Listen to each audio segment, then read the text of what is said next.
What's going on, guys? Welcome back to the show. This is a different type of episode that we're doing now. Okay, we're trying something new, and I mean, kind of similar to what we were doing last offseason, but this is more of a free flow conversation. We're back with Zach. You guys haven't even heard from Zach on this show for a while now. I'm Probably, back. probably since what last season? Maybe we did something like postseason, but we haven't We done did. anything in a while.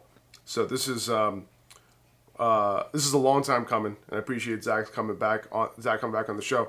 This is, kind of designed. I realize that a lot of the shows that we've been doing recently, obviously, putting in a lot of work into it, but it's kind of me talking to you guys, and pretty scripted in terms of like, what the information that I'm trying to provide for you guys, and I want to make sure that you guys, I have respect for your time, and I want to give you as much nuggets and as much information as possible with the fewest amount of minutes. You know what I mean? But now I think we're going to be doing that. We're going to continue to do that, but I think now we want to also have some conversation and some free flowing conversation, and just be ourselves, on camera and on the podcast. So we're going to continue to do that stuff, but this is kind of an extra thing that we're going to be doing now. One of these per week with Zach, and then probably another one that I do solo. More so like, content that's like, like just The hard hitting. condensed Yeah. into this like little package that you guys could take into your fantasy drafts. But it's draft season, man. It's July. All right, for July 2nd can't today. believe it. It's already here. These ADPs are getting to the point where we should be trusting them. People are starting to do their redraft leagues. Obviously, we've been doing underdog all off-season long, and we've been doing these best ball drafts, but now it's going to get even crazier. Now we're going to get into the meat of things, and we're here, man. It's summertime. Zach, how you feeling? Are you ready for fantasy football season? Great. Yeah, I'm ready. I can't believe it that it's already July. I saw I have a clock in my room. It shows me, the month, like the month, day, and whatever. It's like seeing it already in July is just ridiculous. Like it felt like just a couple weeks ago we were talking about the combine, and then we were talking about, you were at the Senior Bowl, that kind of thing, and then we're talking about the draft, and like, oh, we got all this time in between. Training camp's about to start. Like, and once training camp starts, it's football season already. So I love it. I can't believe that's already here, but time really is just flying, man. Like it's crazy. And in this episode, we're going to be kind of free-flowing and talking about some bounce-back candidates for fantasy football, and whether we think that they're going to have a bounce-back year, whether we think it's going to be kind of more the same, or whether they're just going to continue to not be that guy. All right, so we're going to kind of go through these, one by one. And I wanted to start off with Justin Jefferson. He's going off the board, obviously early first round. Not the consensus, wide receiver one at this point. Right. And I think a lot of that has to do with the fact that there's no Kirk Cousins there. Obviously Justin Jefferson missed some time last year. Very, very frustrating player to have on your roster. Obviously, not only because you picked him really, really early, but also because he was having quarterback issues. But not only that, he himself had some injury issues that, he was out 1 week, coming back, IR. When he came back from IR, we thought he was going to get activated, and then he didn't. There was a lot going on there, right? So this year, there are some rumblings that Sam Darnold could be their quarterback for a majority of the year. Whether we buy that or not, that's another question. But it seems like Right. that could be the case, according to the coaches. Kevin O'Connell, a little bit of confidence, in Sam Darnold, talking him up a little bit. Obviously, they made a big splash in the draft, right? Bringing in J.J. McCarthy. What are your expectations for Justin Jefferson, man? Where do you have him ranked? And do you think that he can potentially come through on his, I think he's going off the board as the wide receiver 4 behind CeeDee Lamb, Tyreek Hill, and Jamar Chase. Is he going to come through on that? Does he still have the overall wide receiver 1 ceiling in the cards this year? Is he being drafted too high? What are your thoughts? I don't think he's being drafted too high, because if you look at this just from a player perspective, if I look at Justin Jefferson, the talent that he is, I don't think he should drop out of the top 5 in terms of ADP, just because he's that type of talent. We saw it last season. he had backup quarterback play. Even when he had backup quarterback play, he came through. Obviously, it wasn't as consistent as it was with Kirk Cousins. He had a couple finishes outside the top 20 with Nick Mullins under center, but he still got it done. He still didn't have a game under double-digit points. He had plenty of yards, touchdowns. He was perfectly fine. I'm not worried about Justin Jefferson himself. It's the quarterback situation for me. So like you said, so the situation, as good as Kevin O'Connell's system is, I don't think the quarterback play is going to be enough to give him that overall wide receiver one upside that you're talking about that we know that he has. Like, that's not a question. We know, you would agree. Like, he is definitely in that realm, in that conversation, pretty much regardless of what happens or the competition around him. He can be that guy. But if the quarterback play is going to be Sam Darnold, I'm not going to just bet against Sam Darnold right away. It is a Kevin O'Connell system. I think that they can make it work. If they can make Nick Mullins work for fantasy, I think they can make Sam Darnold work at the same time. But I think giving him that overall wide receiver one upside would be a little bit disingenuous to just assume that it's going to work out that way. Even like Justin Jefferson can just carry the whole team. I don't think that's going to be the case. So for me, I'm looking at Justin Jefferson. I think he's a solid wide receiver one. I think he's going to be in that wide receiver 4, 5, 6, 7 range, somewhere in there by the end of the season in terms of fantasy points per game. I don't think you have to worry about him like being a bust, if that's what you're asking, because even though his price is high, I love the talent. The situation is good enough. It's just a quarterback that's a question mark. So I think he should be going in the first round, but I don't think he should be going as the top wide receiver off the board. And I don't think he has that type of upside to be the top wide receiver of the season, unfortunately. Yeah, Sam Darnold, he did have one game in Kyle Shanahan's, system last year. And, it wasn't great, right? He didn't look amazing. And that was in a good system. And that was with him being in the system for the entire season because he didn't get to start until week 18. So I have my doubts, and I have my doubts that Justin Jefferson can come through, on this price tag. Can he come through? Yes. But I think you're kind of drafting him at his ceiling. Me personally, Amon-Ra's going after him. I'm going to go with Amon-Ra, over Justin Jefferson. I'm drafting Breece Hall, Bijan Robinson, A.J. Brown. I'm drafting Garrett Wilson over him, and I think that's kind of where I draw the line. Once those guys are off the board, I think what the price of a wide receiver 6, wide receiver 7 off the board is kind of where I'm at with Justin Jefferson at this point, just because of the quarterback issues. Like, I don't know what J.J. McCarthy is going to look like, and we haven't seen many rookie quarterbacks come in and support, that high-end wide receiver one. We just haven't seen much of that. So I'm worried there too. So whoever the quarterback is this year, despite, our infatuation with this scheme, I kind of feel like, I'm definitely nervous. Like, if I'm in the first round and I grab Justin Jefferson, you know what I'm saying? I'm nervous, man. I have to say, right? Because Kirk Cousins is a good quarterback, and that's one of the reasons why we're now so high on guys like Drake London and Kyle Pitts, right? So, oh yeah, absolutely. It's tough. Now, I hear you on that. I just mentioned, Kyle Pitts, right? And he's another guy. Obviously, he had that ridiculous rookie season, right? 1,000 yards. He had a historic rookie year, right? Coming in, and he was a very, very young tight end, right? And, I think the market and overall, people are just completely split down the middle on Kyle Pitts, 50-50. But we have to keep in mind, he's still 23 years old, okay? He has 3 seasons, under his belt already. And, like, that 20-year-old season that he had 1,000 yards, okay? Tight ends don't blossom, that early. So we got to understand that he's so young. And Kyle Pitts, in this new system, could have a monster year. Yeah, absolutely. So he's pretty much a rookie if you ask me, because you have tight ends coming in the league at 23, 24 years old already this season and every other season. So he has so much tread left on the tires. It's not even funny. I'm treating him pretty much as like I'm giving him a wash. He had a terrible play caller the past couple of years. It did suck. He had 1,000 yards in that first season, but he only had 1 touchdown. Then in 2022, he had 2. And then in 2023, last year, he had 3. So he's technically increasing his touchdowns every year. I hope it jumps up just a little bit higher than that this year. But with Kirk Cousins, I love Kyle Pitts. And I think people are disillusioned a little bit because of that history. But it's a completely new system coming in. They have new coaching. And they're already talking about using Kyle Pitts. Raheem Morris is already saying, we're going to use Kyle Pitts. We're going to use Bijan Robinson. Like, that's exactly what you want to hear as fantasy players. We're not going to be seeing Michael Pruitt taking touchdowns and catching passes from Jonnu Smith. Like, I could go on about Arthur Smith's scheme. It was terrible. that's gone. That's the biggest thing for me. Obviously, the quarterback upgrade is huge also.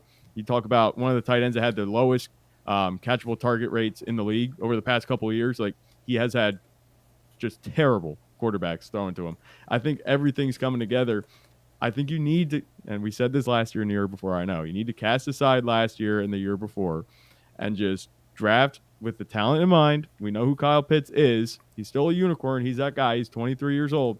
He's in this offense. Outside of Drake London, I mean, Bijan Robinson's going to get his targets too. But in a traditional passing game, like, there's nobody besides Drake London to really worry about in terms of targets being taken away. So I'm with Kyle Pitts 100%. If he doesn't get 100 targets, I'm going to be really upset.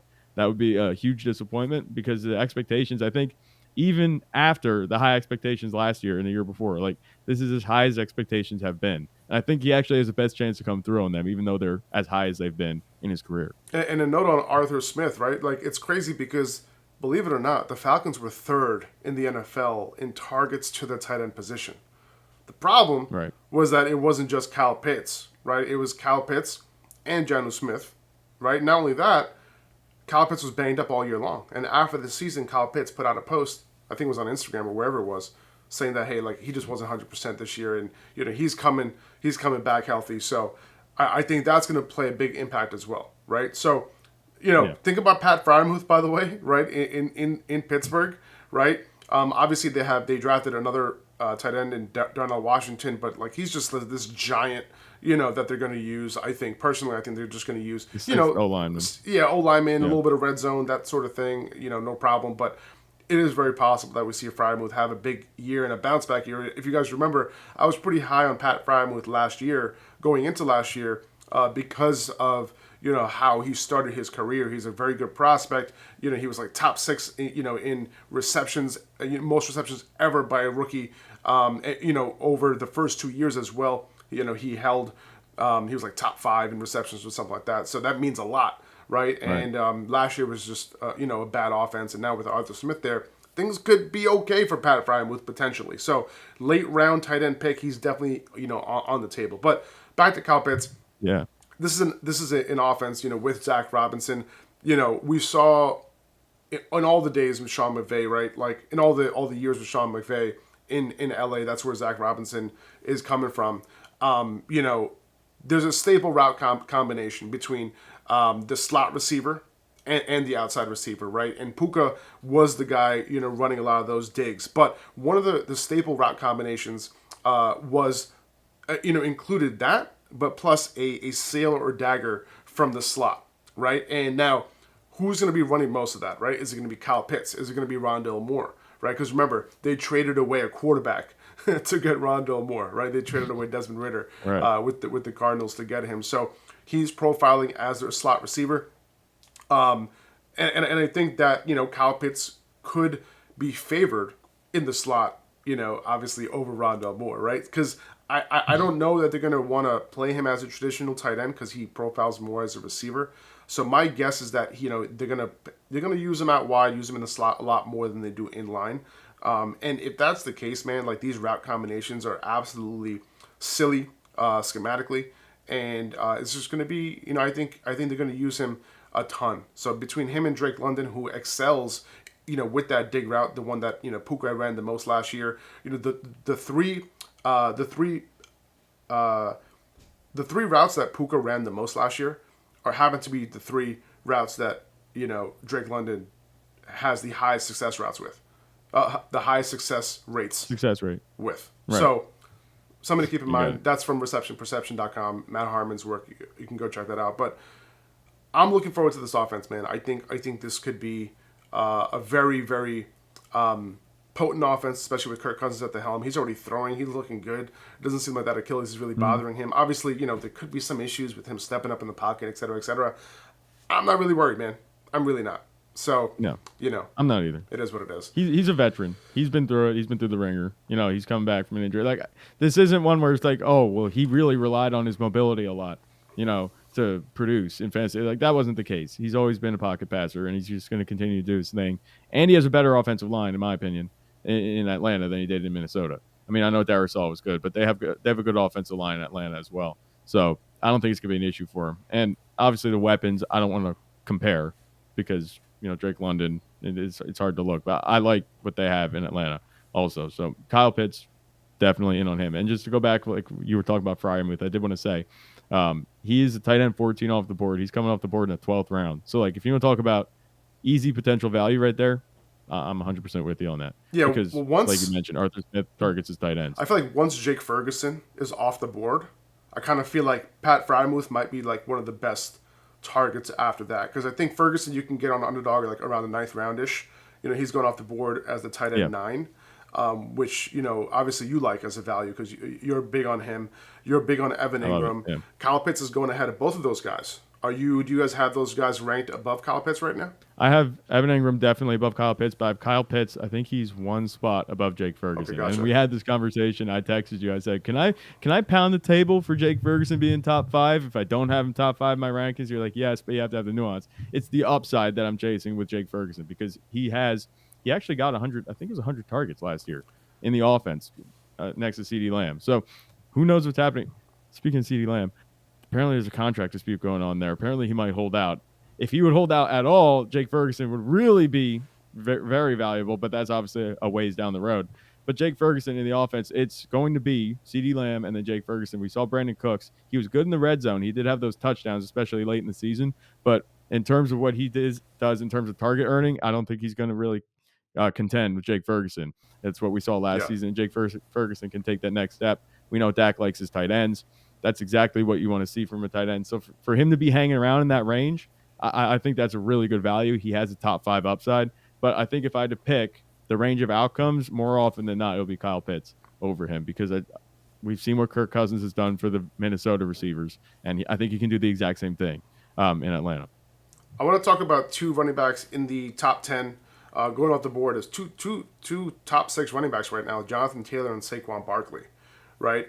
First of all, I want to know who you rather have this year in a vacuum. But not only that, let's hit on Jonathan Taylor first, right? He's had some injury issues, right? We also saw, him missing time last year. Zach Moss coming in early, and he did so well that they didn't necessarily just force Jonathan Taylor into his bell cow role, when he was back, right? They had Zach Moss in there. They sprinkled him in a little bit, and that kind of trickled in throughout the season until Jonathan Taylor was perfectly fine. And that ended up happening. But my issue is, going into this year, and I had similar concerns as last year, right? I didn't know that Zach Moss was going to do what he did, right? Going into last year. It was a complete surprise to me. But my concern going into last year, and Jonathan Taylor was going off the board, if I'm not mistaken, it was earlier than it was this year, if I'm not wrong. But I think it was definitely earlier. My concern with Jonathan Taylor last year, and it's a similar concern this year, maybe less because, Anthony Richardson's shoulder injury might be. But let me explain. My concern last year was, number one, when they get to the goal line, Anthony Richardson is now an option. So now they almost have 2 goal line running backs. Okay. Number 2, how much is Anthony Richardson going to check it down to JT? I don't think it's going to happen a whole lot. Not only that, last year Jonathan Taylor wasn't running, a 65%, route participation, right? So he was running way lower than that. So those are my 2 concerns. Now, who is going to be running those routes this year? I just don't see it. I saw, we saw Trey Sermon, run a couple of those routes later on in the year. But, is that what's really going to happen here? Are we going to have Trey Sermon, on the field running routes, over JT? I hope not, man. But, the way that they were using these running backs last year, it was a little iffy, right? Just random, right? With Zach Moss and Trey Sermon later on and a couple of these other running backs. So, we'll see what ends up happening here. But I personally think that JT, at the goal line could be an issue. Now, do the Colts pull back Anthony Richardson's role at the goal line because of that shoulder injury? Can that happen? Now, that's a speculation. I think so. It's a speculation. Yeah. But, isn't that a major part of why you drafted Anthony Richardson? You know what I'm saying? Right. I understand that you want to save your quarterback, right, and make sure that he doesn't have these injuries. But, going into the year, when you're at the goal line, I guess you don't want him lowering his shoulder, right? Now, will he have those type of plays, maybe a bootleg, play action, the type of thing where he runs it in on the outside and kind of wheels it in, opposed to just up behind this between the center and the guard, just running it in there, like maybe because that's how he got Right. hurt a couple times last year, like in his limited sample size. Those are my concerns with Very JT, limited. and I do have him a little bit lower than consensus. What are your thoughts? And am I being too cautious here? I don't think you're being too cautious because, like you mentioned, Jonathan Taylor has had his own injury issues. Then you look at Anthony Richardson. I like the situation, but I don't know how much I like the offense if Anthony Richardson would get hurt because who is their back? Oh, crap. It's Joe Flacco. What am I talking about? We'd be fine. Sorry. I completely forgot it's Joe Flacco. They replaced Gardner Minshew with Joe Flacco. My bad. But either way, what I'm saying is you outlined it pretty much perfectly, the concerns that I have with Jonathan Taylor. That goal line role might not necessarily be there. There's all different question marks that go with it. And then you framed it in comparison to Saquon Barkley, like, who would I rather have between them two? I think I'm a little bit lower on Jonathan Taylor as well. I can check my rankings right now. I have Jonathan Taylor as my RB9 right now. And for reference, I have Saquon Barkley as RB7, just a couple spots ahead of him. It's interesting because Saquon is also in a relatively similar situation in Philly where you have the tush push, right? Like, so it's a similar type of thing. And you have a rushing quarterback who might not check it down as often. Like, they had DeAndre Swift last year, dude, who was a very good receiving running back, and he didn't get a whole lot of targets. He didn't get as many targets as I thought he would, right? I thought they would scheme him up way more. But, now, is Saquon going to earn more targets than Jalen Hurts? That's the question. Now, Kellen Moore, right? Yeah. With Kellen Moore there, can that make a difference? They're going to pass the ball more, and they're going to run more plays. So there's going to be a little bit of a difference there. I don't expect that lull to happen, later on in the year, as you pointed out. In the draft kit, that we have coming out with AJ Brown, I think that's something to keep an eye on. But we'll get there. We'll talk about the Eagles' offense and those changes. But like, if you had to choose one of these guys, like, it sounds like you're going Saquon here. Yeah, it would have to be Saquon. And for me, it's also interesting because the Eagles randomly, I don't know if it's randomly, they switched their coordinators. They're going on their third coordinator in 3 years. They targeted their running backs a lot more. So sure, it wasn't DeAndre Swift getting the targets last year, but they were targeting the running back position more often. Jalen Hurts' checkdown rate did go up compared to what it was in 2021. So you were seeing more running back targets. Now, is that going to continue? Like, I know Kellen Moore likes to push the ball downfield. We know that he likes to run the fast-paced offense. Is that going to feature a whole lot of targets to running backs? It remains to be seen. We're not sure. But Saquon Barkley is a guy, I think I look at him, he showed he can handle the workload last season. He missed a couple games, but he still played 14 games. He had over 300 touches, opportunities on the season. So I'm not worried about him in terms of, like, does he have enough tread left on the tires compared to Jonathan Taylor? Like, sure, he's a couple of years older. But I also look at the offensive situation. They're going to be a high-scoring offense. There's nobody else really in that backfield. I mean, I know Kenneth Gainwell's still hanging around, but he was part of it last season. You don't go out and add Saquon Barkley on a 3-year deal. A pretty big money deal for a running back. 3 years, I think, is $37.5 million. You don't go and add a running back like that not to use him. I think that he has a better shot at being a true workhorse, where Jonathan Taylor, I know he has the role set up. There's no more Zach Moss. But like you said, with Anthony Richardson there, we're not sure exactly what his usage is going to look like, if they're going to be throwing him the ball a lot. I think Saquon can get those targets where Jonathan Taylor might not necessarily have it. And then you also compare it to what he did.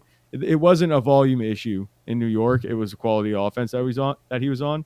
We've now solved that issue. He's on a very high-quality offense. The touchdown upside is there. I think Saquon could get 15 touchdowns total easily this season. And I know Jalen Hurts, he rushes for a lot of touchdowns. But I think Saquon Barkley has a type of upside. I don't know if he reaches it, but I trust his floor on a week-to-week basis just a little bit more than Jonathan Taylor's, in my opinion. So that's why I have him 2 spots higher. I have a feeling that I'm going to be going back and forth on these guys all offseason. And I'm going to be doing a deeper dive in a week or so on these top 10 running backs. And I'm going to be going in and I'll have a somewhat final decision on these guys. But, as of right now, I do have Saquon ranked higher. And it really comes down to the quality of the offense and the coordinator that's there. That's what it comes down to. I just think that if I had to tell you, like, who I think will have more touches this year, assuming they both stay healthy, I would say Jonathan Taylor.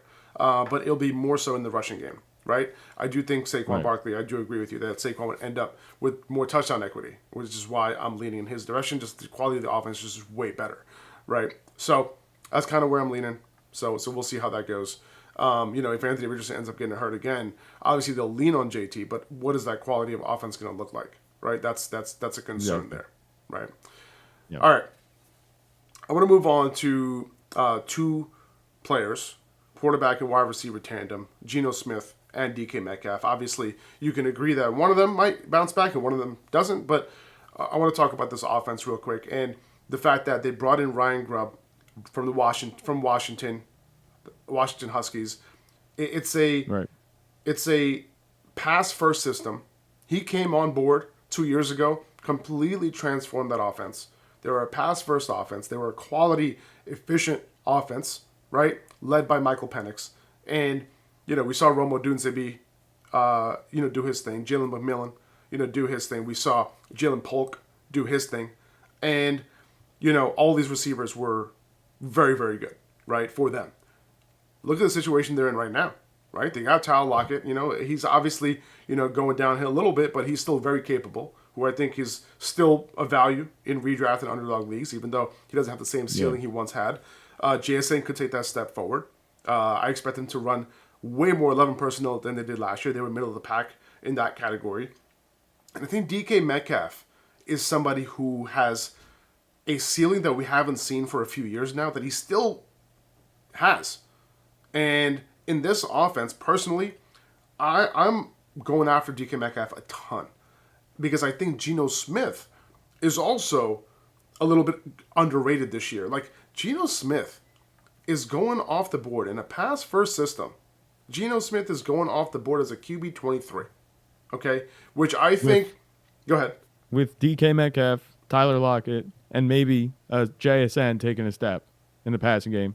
Like, let's just throw that out there. And he has a good run game.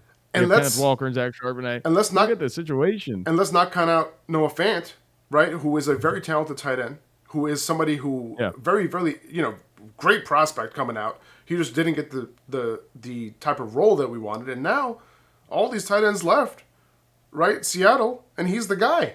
There's nobody there. Noah Fant is one of my favorite late round tight ends. Dude, I was in the dynasty startup that we just did. I traded up to get Noah Fant in like the 16th round of a startup or whatever it was. Man, you're moving way up the board today. It was unbelievable. I was like, this is crazy. It's unbelievable, and he's still young. So that's a side note, but still, like this is a situation where I think DK Metcalf, could take a step forward because Tyler Lockett is obviously, not the same guy. Maybe losing a step. You have JSN obviously doing his thing. He can move up the ladder in terms of wide receiver ranks and targets and receptions and overall production. But I think DK Metcalf could be hyper targeted in this offense, similarly to how Rome Odunze was in Washington. And I think in a pass first system, in an offense that runs more plays, I think DK Metcalf could absolutely explode. And I think he's in a situation where he could bounce back to what we saw a few years ago when he was pretty much a wide receiver one for fantasy. Yeah, absolutely. And you talk about running more plays. I looked into it a little bit too when we were writing up the redraft kit. I was writing the blurb for DK Metcalf, and I looked at it. And part of the issue for DK Metcalf, he had the second lowest targets that he's ever had in his career last year, after having the highest targets in his career the year before, the first year with Geno Smith. It went down from 141 to 119. The problem was Geno Smith wasn't dropping back nearly as much. Geno Smith dropped back, I think it was, the number came out to 99. So it's not a nice number, 100. It's not 100, but it's 99. He dropped back like 99 fewer times, which means 99 fewer opportunities for DK Metcalf to get that target share. So it's no surprise that his target share is hanging around 20%. If we could get that up to 22 or 23%, if we could get more targets, that kind of thing, more opportunities for him, I think that could change it for him. JSN breaking out could be something that's an issue. He did have 93 targets last year, but that was all near the line of scrimmage. They're not using JSN anywhere close, or they did last year, I should say, because they have the new coordinator. They didn't use JSN anywhere close to the way that they're going to use DK Metcalf. But I don't see a situation where DK Metcalf gets bodied out of this target competition where he doesn't lead the target competition. And Tyler Lockett, I still think he's very good. He's beating the washed allegations by a mile. He actually out-targeted DK Metcalf last season, which was pretty crazy to me. If someone came up to me, I was looking. Yeah, go ahead. If someone came up to me and said, just on a whim, and they said, who earned more targets last year? I would have said DK Metcalf. But it was Tyler Lockett. Granted, it was by 4. But still, like that kind of thing. He's not going away. And if he does go away, it's not just going to be like the flip of a switch. Like it's going to be over the course of the season. So I think that happening could also help DK Metcalf. I'm not hoping for it because I do like Tyler Lockett as a player, but at the same time, you have to account for that possibility this season because Tyler Lockett's not getting any younger. But Geno Smith too, like you said, because he has all these weapons, because he's in that pass first system. We saw what Michael Penix was able to do in Washington. Like I think that there's a lot of untapped upside here. All of the ADPs are deflated on this offense for some reason. And Tyler Lockett, we're used to it with. But DK Metcalf, this is kind of new. I'd like him to get back to that upside that we didn't see the past few years because he's just been in the offense where sorry. I'm getting all choked up talking about this. I'm just so excited to see DK Metcalf come back and be the DK Metcalf I know he could be because you see him on the field, just the eye test. Did you see that one? It was against my Cowboys. Did you see him accelerate on that one touchdown that he scored? He had 3 touchdowns that game. The first touchdown, the 70-yarder. He clocked the highest speed of any player in the league. He's 240 pounds. So it's like ridiculous. He needs more opportunity. You see the tier. I think he will. The fact that he had 22% target share. That's really low for him. And I think Tyler Lockett at 23%. I think there's something that could change there. For those two guys, I think that could go up pretty significantly for DK Metcalf, 25% or so. Go a little down for Tyler Lockett, go a little bit up for JSN. That's kind of what I'm seeing this year. But I think where he's priced, wide receiver 20, I think it's appropriately priced. I think he should be going above Malik Neighbors, who's going up over the board at wide receiver 19. If Devontae Smith didn't have a new OC, I didn't expect more plays and all that, I would say that he would definitely be over Devontae Smith for me, but I can understand why they're in the same tier. Let's move on to Stefon Diggs, and guys, I want to talk about a couple of these veteran receivers, Stefon Diggs, Cooper Kupp, guys like that. Stefon Diggs, obviously going to Houston, and I've talked a whole lot about the situation already, but I want to hear your thoughts on Diggs and where he fits here, in Houston. He didn't have the best end of season last year, especially once Joe Brady took over as OC for the Bills. He still maintained, a very high target share, 29%. Once Joe Brady took over, but the quality wasn't there. The same type of play calling wasn't there, and there wasn't a real priority to get Diggs overly involved and get that production up. Completely different system, right? In Texas, in Houston on the Texans. It's Texas. They have 3 monster wide receivers now. CJ Stroud's a beast. They're gonna go pass. They're gonna be pass first. They're gonna run a lot of plays. Diggs can get his. How are you viewing him? And is he right now? To see Stefon Diggs going off the board as a wide receiver 23, it's crazy, right? Because he's this perennial top 5 wide receiver over the past few years. Are you looking at this like a value? Are you looking at it is appropriately priced? Are you looking at the fact that you could get someone like Tank Dell a few picks later? Do you think Stefon Diggs could outperform this ADP significantly? What are your thoughts? Depends on what you define as significantly. If you look at Stefon Diggs, if he would finish as a wide receiver 15, is that significantly, would you say? That's 8 spots. Yeah, I would say so. I would say so because low end, he's a low end wide receiver 2 right now. Right. So wide receiver 15, I would say it's pretty significant. Yeah, I think that's probably his ceiling. Do I think he's going to get it? I'm not sure. Just because of the number of quality targets in this offense. Because for me, and I think we view it very similarly, I think we're both Nico Collins guys, where he's going to lead the target share. He's going to lead the target competition. Yeah. And then Stefon Diggs and Tank Dell are going to kind of go at it, for the second spot each week, which is not a bad position to be in when your quarterback is CJ Stroud and you're in this offense with Bobby Slowick calling the plays. We know it's going to be a high-scoring team. That's not going to be an issue. All of them can be productive, but I think Stefon Diggs, I think he's going to be the more consistent of the 2 wide receiver 2 potential options. So it's him and Dell. Dell's going to have those weeks where he scores 2 touchdowns on 5 or 6 catches.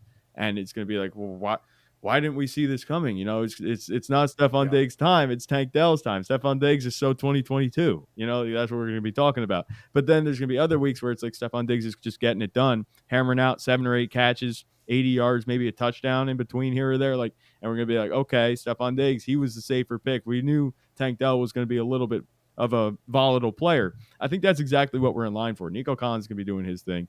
I trust him to get it done. He has a connection with CJ Stroud. That's something that doesn't show up on paper. Obviously, Tank Dell also has a connection with CJ Stroud, but the nature of that connection is going deep on the deep plays, making big plays. I don't think Tank Dell is going to be a guy contributing multiple catches on a drive like Stefon Diggs can be. Stefon Diggs is one of the highest first read target rates last season with the Bills. And granted, obviously, the situation there was different. There weren't as many targets for him to contend with. But I think Stefon Diggs, his talent doesn't go away. I think it would be disingenuous. I think it would be a mistake to just throw out the 3.5 years of elite production that we saw with the Bills and just rely solely on what we saw at the end of the season last year when the Bills were a mess and they fired their coordinator and they switched it up. And obviously, there were also rumblings of Stefon Diggs wanting out of Buffalo for like a year and a half, even before that. So, like, it was a really just messy situation. He's out of it now. He's on a contending team in the AFC. He's got a very good quarterback. I'm not worried about Stefon Diggs. I think he can definitely, based on our criteria, he can significantly outperform. I think he's, at best, a mid to high wide receiver, too. I don't think there's going to be anyone like Nico Collins is the only receiver I think that could have the wide receiver 1 upside at this point. Not wide receiver, yeah, the wide receiver 1, not overall wide receiver 1, but top 12. But Stefon Diggs, I think if he settles inside, if he's like wide receiver 20, I'm still happy if I got him at wide receiver 23 because, you know, people, I think his ADP has actually dropped. If you say he's at wide receiver 23, when I started writing up these redraft blurbs, he was a wide receiver 18. So it went down a little bit. So I think there's room for value. It's interesting because, you know, you look at a guy like DJ Moore, right? Everybody's on DJ Moore. Why? Right. Because he had a big season last year. Were you on DJ Moore? The same people. Were you on DJ Moore going into last year? No. Because he didn't have a big season the year before that, right? So you weren't sure what you were going to get going into this year. Yeah, exactly. And like now, you know, you have a rookie quarterback and you have Keenan Allen, you have Rome Odunze. Like, this is real competition here for DJ Moore, right? Like, you know, he's DJ Moore is not, in my opinion, this like alpha X receiver, you know, who's just going to command targets no matter what and be the target leader. I don't see it that way. I really don't. I think last year made a lot of sense, you know, because look at who they had at receiver, right? Like, it made sense for them to hyper target DJ Moore with Justin Fields, right? So now we're expecting this rookie quarterback to just hyper target him? I don't see it that way. But Stefon Diggs, he is a alpha wide receiver 1, you know, in an offense that has another one. And you have an offensive system, and you have a very good quarterback who's now in his second year, who already proved himself as making wide receivers fantasy relevant. So give me Stefon Diggs over DJ Moore, man. You know, because DJ Moore is going off the board as a wide receiver 21. Stefon Diggs is going off the board as a wide receiver 23. I'm cool with drafting Diggs. I do think Diggs is still a better player, a better wide receiver than Tank Dell right now. I think Tank Dell can be more explosive. I think he can have those big plays, like you mentioned, have those boom weeks, which is very important to me in fantasy football. Like, I say it all the time. Give me the boom weeks. Give me the winning weeks over consistency. But I think Stefon Diggs can provide you a little bit. I think Stefon Diggs can provide you with a little bit of both. Yeah. All right. Absolutely. All right. I want to talk about Joe Burrow, man. Joe Burrow, obviously, rough year last year, you know, with the injuries, and, you know, there's a lot of rumblings about, you know, whether, you know, that what was it? It was a wrist injury. Is that what it was? Yep. I keep forgetting what it was. Wrist injury. Right. So, like, is that going to be back? He had surgery on it. There's like a lot of opinions on whether, you know, it's a lingering injury or not. Right. So there is a little bit of a concern there. Right. I would say 10% concern for me. Right. 4,600 yards, 4,400 yards 2 years in a row, 35 touchdowns in 2022. 34 in 2021. So, you know, last year was really, you know, his down year, right? Can he bounce back? Jamar Chase, hopefully healthy. T. Higgins back. Jermaine Burton, I think an upgrade over Tyler Boyd. So now we're looking at a situation. They also have Mike Gesicki, if I'm not mistaken. That's what I was going to say, yep. Going up the seam, right? So this is a different offense. And obviously, they lost their OC, but he was never calling their plays. Right. It was Zach Taylor's offense the entire time. So not really super worried about losing Callahan, right? So at this point, if Joe Burrow's healthy, man, like this offense can take off. And, they're in a situation where they have Zach Moss and Chase Brown in the backfield. This is not an offense that ended up prioritizing who their rusher is, right, this year, right? Like, we don't know who that is. I don't think they care who it is. I just think that they want their backfield to be as good as possible, obviously, right, with the guys that they have, Zach Moss and Chase Brown. But this is going to be a pass-first offense. This is going to be an offense built around Joe Burrow. If they're really worried about it, they would have brought in a runner who they think that, or a combination of runners who they think that they can really, depend on. Like, did they sign Zach Moss saying, like, oh, we need to depend on Zach Moss? No, because you would have drafted somebody else. You would have brought somebody else in. Maybe they love Chase Brown. I don't know. If they loved Chase Brown, they would have got him more playing time last year next to Joe Mixon. He had some, but not enough for me to think that they love him so much. Right. So we'll see what ends up happening. But I think, with Joe Burrow and the weapons that he has right now, if he's healthy, dude, I guess we can see a 40 touchdown season from him pretty easily. Yeah, and that's been his upside. And I remember I've been a big Joe Burrow fan as long as he's healthy. That's the biggest thing. And I hate it because, like, I don't want him to be in that conversation where I have to be talking about, well, is he injury prone? Is he going to be getting injured all the time? Well, he got injured his rookie year, and he got injured last year. So I'm not going to call him injury prone just yet. But we've seen what he is when he's healthy. He's a QB4 overall finish, a QB7 overall finish, and he's being drafted as a QB8 right now on Underdog. So just do the math. But here's the thing. Technically a value. Here's the thing, though. You drafted him over Dak? That's the thing. I have them back-to-back in my rankings. And I'm... Who do you have ahead? Do you have Dak ahead? I believe I have Dak ahead by one spot. And the reason for that is because if you think the Bengals aren't set up to run the ball, the Cowboys are not set up to run the ball. It's just going to be pass first the whole way. And that's a difference maker for me. We just saw Dak throw 36 touchdowns. He led the league. He could do the same thing again. It obviously depends on CeeDee Lamb's situation. I'm not going to pay too much credence to that just yet. It's a little early. But he'll get paid. Yeah, I just look at it as Dallas is going to throw the ball. We know that. It's not going to be like there's a chance with Zach Moss and Chase Brown. That's a good enough duo where, okay, maybe defenses on a good day will have to respect the run. Nobody's going to be respecting the run against Dallas. Dallas is going to be passing the ball. That's all it's going to be. So that's the difference for me. But Joe Burrow, 40 touchdowns, yeah, that's obviously the upside that we're talking about, especially with T. Higgins. He's going to play. That was one of the question marks with Joe Burrow. That was one of the things that had me a little nervous because the upside, the receivers that he's had his whole career. It's been T. Higgins and Jamar Chase. Jermaine Burton's a nice add too, but I think Mike Gesicki's also an underrated add to help him push the ball downfield up the middle of the field where they haven't been challenging as much in the past couple of years. We know what Joe Burrow is when he's healthy, and I'm going to trust him to do that. So I think you look at it where he's being drafted right now. I'm not going to say he's a value because you're only moving him up like one or two spots, but I think top 5 upside is there. The cards just have to fall exactly right because there's a lot of guys ahead of him with rushing upside that just make them exactly. And I have found myself not getting a whole lot of Joe Burrow other than when I'm trying to stack him up with the other weapons. Like I've been getting a lot of Burrow and Burton and a little bit of Burrow and Higgins. When he was holding out and stuff. Yeah. But outside of that, like I'm waiting to get Dak. I'll draft Jordan Love. I'll draft Jaden Daniels later. I'll draft Brock Purdy later. Like these guys, like to me, are in a similar bucket. Or, obviously Burrow has that 40 passing touchdown upside and all that. But, obviously he's not going to run the ball a whole lot. He did get a little lucky here and there with, like, some goal line touchdowns and that sort of thing. I'm not going to put too much weight.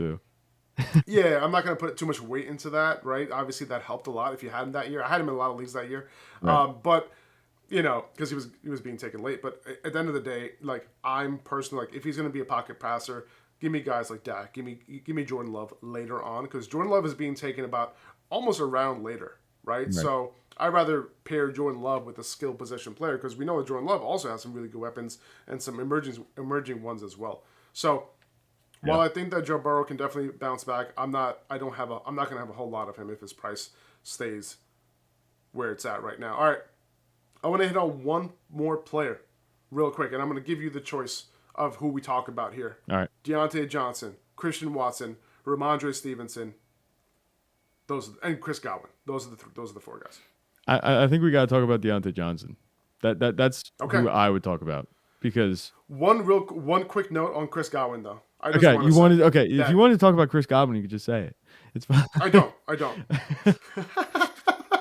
I do want to say one thing about Chris Godwin. Go. Yep. He's being drafted as the wide receiver 36, and he is going to finish way higher than that. He is running out of the slot. Him and Mike Evans, their targets last year, you would be surprised. They were actually pretty similar. And this year, coming out of the slot, I think he's just going to be way better. Okay, that's all I have to say. That's where he's used to running. That's where he's used to running. For some reason, they switched it. They moved him outside, man. I don't know what that was about. That was just a mess. Exactly. But the numbers tell the story 100%. I think the yards per out run, it dropped almost a yard moving from the outside of the slot. So if he's back in the slot, I agree. Chris, who would you rather grab, Chris Godwin or Keenan Allen? That's a question that we got this week. We got a question. That's a question this week. I think given what we've seen from Chris Godwin and Mike Evans, there is a history of Chris Godwin being very productive.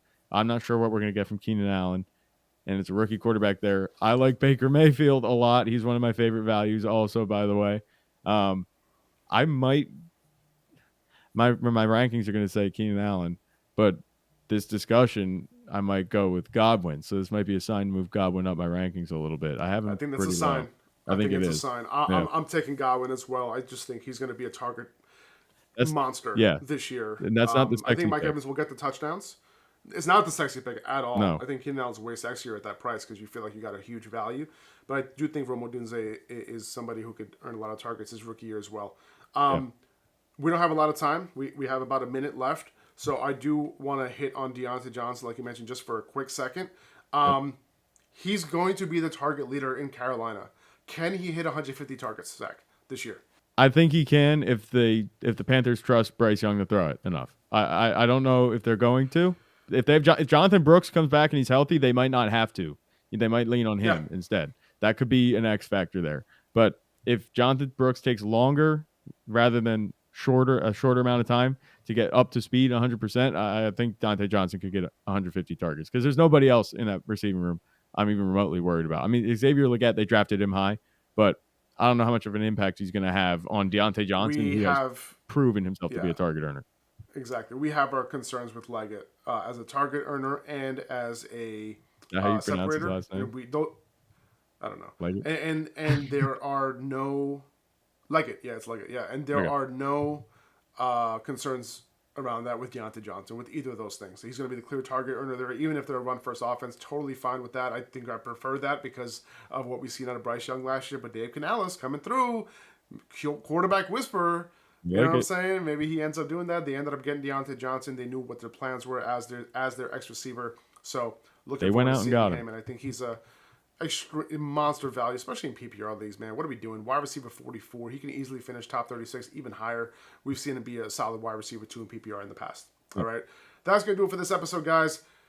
Appreciate you. Thank you for listening, and I hope you guys like this episode. DM me, at Upper Hand Fantasy on Instagram, and let us know what you guys thought about this episode. And if you can leave a review, 5 stars only, please. Yes. Okay, because otherwise, come on. What are we doing here? All right, we appreciate you guys. Thanks a lot for listening, and we'll talk soon. See ya.